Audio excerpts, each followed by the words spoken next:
اسلام میں Valentine day منانا حرام قرار دیا گیا ہے۔ ویلنٹائن ڈے منانے کی کوئی اسلامی حیثیت نہیں ہے، بلکہ یہ ایک غیر اسلامی ثقافت سے متاثر ہونے، غیر محرم سے تعلقات بنانے، بے حیائی اور فضول خرچی کی طرف لے جاتا ہے، جو اسلام میں ممنوع ہے۔ ہم اسلام میں محبت اور رشتوں کی اہمیت سے بخوبی واقف ہیں، مگر ویلنٹائن ڈے جیسے غیر اسلامی تہوار کی روایات اور اس کے ساتھ منسلک رویوں کی وجہ سے اسے اسلام میں حرام قرار دیا گیا ہے۔ ویلنٹائن ڈے کی جڑیں مغربی ثقافت میں پیوست ہیں اور یہ تہوار ابتدائی مسیحی روایات سے منسلک ہے۔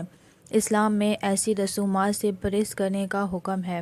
اسلام نے مرد اور عورت کے درمیان تعلقات کی واضح حدود مقرر کی ہیں۔ ویلنٹائن ڈے پر جو محبت اور رومانوی رویے عام طور پر اختیار کیے جاتے ہیں، وہ اکثر غیر محرم افراد کے درمیان ڈیٹنگ اور قریبی تعلقات کو فروغ دیتے ہیں، جو اسلامی تعلیمات کے خلاف ہے۔ اسلامی شریعت میں تعلقات کو نکاح کے بندھن میں باندھ کر پاکیزگی اور سماجی استحکام کو فروغ دیا گیا ہے۔ ویلنٹائن ڈے پر غیر رسمی اور عارضی تعلقات کو فروغ دینے کا رجحان اس بنیادی اصول کے خلاف ہے۔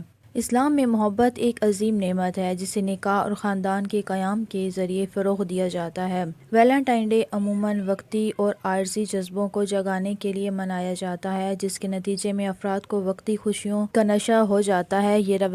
یہ رویہ نہ صرف روحانی بگاڑ کا سبب بنتا ہے، بلکہ معاشرتی اعتبار سے بھی نقصان دہ ثابت ہوتا ہے، کیونکہ اس سے خاندان اور سماجی ڈھانچے میں کمزوری پیدا ہوتی ہے۔ ویلنٹائن ڈے کے موقع پر مختلف پھول، تحائف اور کارڈز کی خریداری میں بے تحاشا فضول خرچی کی جاتی ہے، جبکہ قرآن میں ہمیں فضول خرچی اور بے جا اخراجات سے منع کیا گیا ہے۔ دنیاوی لذتوں اور عارضی خوشیوں میں مبتلا ہونا انسان کو روحانی اور اخلاقی اعتبار سے کمزور کرتا ہے۔ اسلامی تعلیمات ہمیں سادگی، معتاد زندگی گزارنے اور اللہ کی رضا کے حصول پر توجہ دینے کا حکم دیتی ہے، نہ کہ غیر ضروری دنیا کی غفلتوں میں پڑنے کا۔ اسلام میں اصل محبت اور عقیدت وہ ہے جو اللہ کی رضا کے لیے نکاح اور خاندانی بندھن میں ظاہر ہوتی ہے۔ اس لیے علماء اور فقہاء کی اکثریت کی رائے ہے کہ ویلنٹائن ڈے منانا اسلامی تعلیمات کے منافی ہے، اس سے بچنا چاہیے۔ یہ تفصیلی وضاحت ہمیں اس نتیجے پر پہنچاتی ہے کہ حقیقی خوشی اور محبت وہ ہے جو اللہ کے مقررہ کردہ اصولوں کے مطابق ہو، نہ کہ عارضی دنیاوی رسومات اور رویوں سے جو ہمیں